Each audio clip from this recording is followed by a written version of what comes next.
एक सूफी फकीर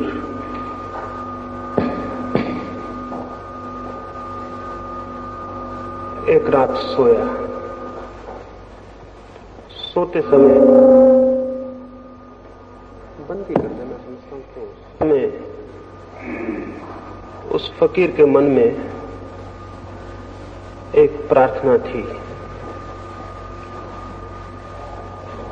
परमात्मा के दर्शन की इच्छा थी।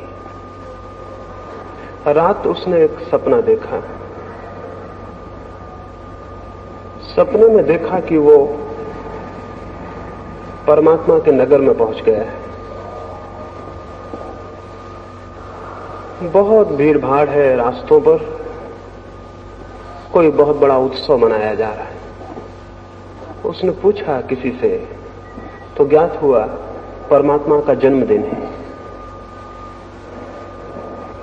एक बहुत बड़े रथ पर एक बहुत प्रतिभाशाली व्यक्ति सवार है। पूछा यही परमात्मा है? ज्ञात हुआ नहीं, ये तो राम है। और उनके पीछे राम के हजारों लाखों भक्त थे।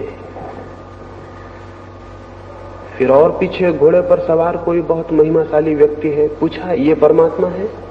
ज्ञात हुआ वो तो मोहम्मद है और उनके पीछे उनके भक्त हैं। और ऐसे वो शोभा यात्रा लंबी होती गई।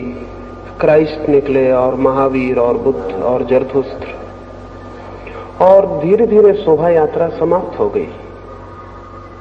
और सबसे अंत में एक बहुत बूढ़ा आदमी एक घोड़े पर निकला जिसके साथ कोई भी नहीं था। उसे देखकर, उस फकीर को देखकर हंसी आने लगी। किसी से उसने पूछा कि ये कौन पागल है जो अकेला घोड़े पर सवार है और जिसके साथ कोई भी नहीं?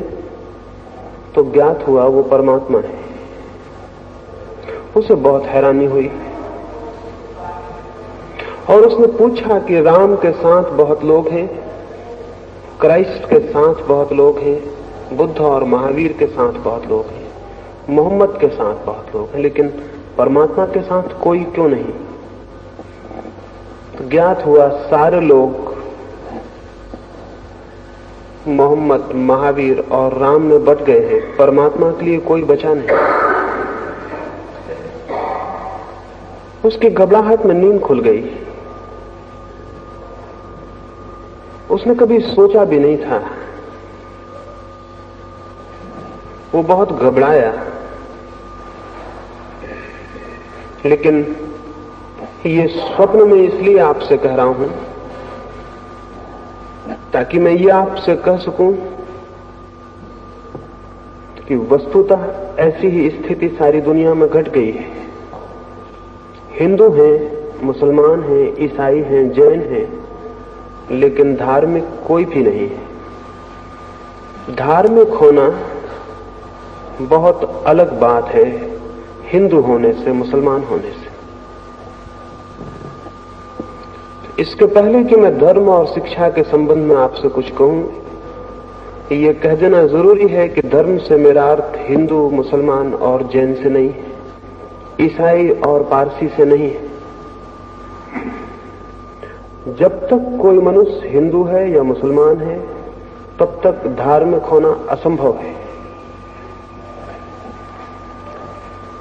और जितने लोग धर्म और शिक्षा के लिए विचार करते हैं और जो लोग शिक्षा के साथ धर्म को जोड़ना चाहते हैं, धर्म से उनका अर्थ या तो हिंदू होता है या मुसलमान होता है या ईसाई होता है।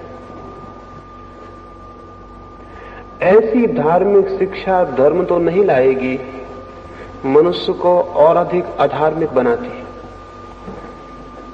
इस तरह की शिक्षा तो कोई 4-5 हजार वर्षों से मनुष्य को दी जाती रही है, लेकिन उसने कोई बेहतर मनुष्य पैदा नहीं किया, उससे कोई अच्छा समाज पैदा नहीं हुआ। विपरीत हिंदू, मुसलमान और ईसाई के नामों पर जितना अधर्म, जितनी हिंसा, जितना रक्तपात हुआ है, उतना किसी और बात से नहीं हुआ। ये जान के बहुत हैरानी होती है नास्तिकों के ऊपर उनके ऊपर जो धर्म के विश्वासी नहीं है, बड़े पापों का कोई जिम्मा नहीं है। बड़े पाप उन लोगों के नाम पर हैं जो आस्तिक हैं। नास्तिकों ने न तो मंदिर जलाए हैं और न मस्जिदें और न लोगों की हत्याएं की। हत्याएं की हैं उन लोगों ने जो आस्तिक हैं। मनुष्य को मनुष्य से विभाजित भी उन लोगों ने किया है जो आस्तिक है। जो अपने को धार्मिक समझते हैं, उन्होंने ही मनुष्य और मनुष्य के बीच दीवार खड़ी की। तो यदि धार्मिक शिक्षा का यह अर्थ हो कि हम गीता सिखाएं, कुरान सिखाएं या बाइबल सिखाएं, तो ये बड़ी खतरनाक शिक्षा होगी। ये शिक्षा धार्मिक नहीं हो सकती,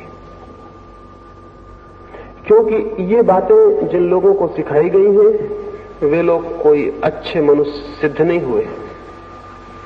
और इन बातों के नाम पर जो भेद खड़े हुए हैं, उन्होंने मनुष्य के पूरे इतिहास को रक्तपात और हिंसा से भर दिया, क्रोध और घृणा से भर दिया।